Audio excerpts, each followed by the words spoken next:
നമസ്കാരം, മലയാളി വാർത്തയിലേക്ക് സ്വാഗതം. ബാലുശ്ശേരി കിനാരൂരിൽ രക്തക്കറ പുരണ്ട സ്ത്രീകളുടെ അടിവസ്ത്രങ്ങളുമായി ഷൂകളുമായും അവശനായ നിലയിൽ കണ്ടെത്തിയ ബീഹാർ സ്വദേശിക്കെതിരെ പോലീസ് അന്വേഷണം ഊർജിതമാക്കി. ഇന്നലെ രാവിലെയാണ് സംഭവം നടന്നത്. കിനാലൂർ പാറത്തലയ്ക്കൽ ബാബുരാജിന്റെ വീട്ടുപരിസരത്ത് വീടിന് പിന്നിൽ കിടക്കുന്ന നിലയിലാണ് ഇയാളെ നാട്ടുകാർ കണ്ടെത്തിയത്. രാവിലെ വീട്ടുകാർ പുറത്തിറങ്ങിയപ്പോഴാണ് ഇവരുടെ ശ്രദ്ധയിൽപ്പെട്ടത്.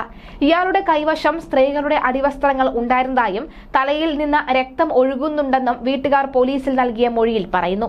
ഉടൻ തന്നെ നാട്ടുകാർ വിവരം അറിയിക്കുകയും പോലീസ് സ്ഥലത്തെത്തി ഇയാളെ ആശുപത്രിയിലേക്ക് മാറ്റുകയും ചെയ്തു. ബാലുശ്ശേരി താലൂക്ക് ആശുപത്രിയിൽ ചികിത്സയിലുള്ള ഇയാളുടെ പരിക്ക് ഗുരുതരമാണെന്ന് പോലീസ് അറിയിച്ചത്.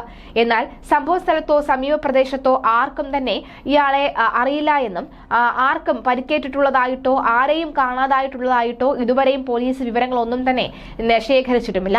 ഇയാൾ കിനാരൂരിലെ ചെരുപ്പ് കമ്പനിയിൽ ജോലി ചെയ്യുന്നയാളാണ് എന്ന് കണ്ടെത്തിയിട്ടുണ്ട്.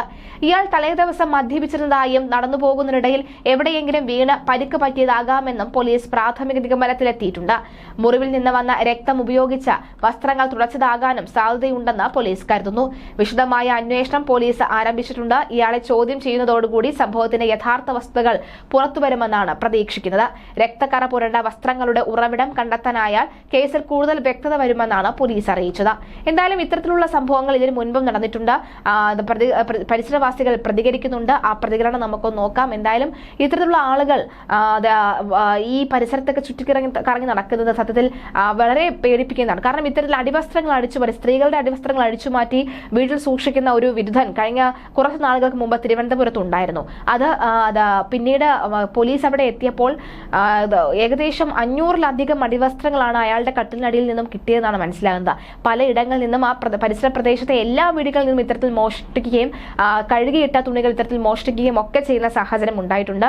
അതിന് പിന്നാലെയാണ് ഇപ്പോൾ പോലീസ് സംഘം മനസ്സിലാക്കുകയും ഇയാളെ പൂട്ടുകയും ഒക്കെ ചെയ്തത്. എന്തായാലും ഇയാൾക്കെതിരെയുള്ള നടപടികൾ ആരംഭിച്ചിട്ടുണ്ട്. പരിസരവാസികൾ വളരെ ഭയത്തോടു കൂടിയാണ് ഇയാൾക്കെതിരെ പ്രതികരണവും നടത്തിയിരിക്കുന്നത്.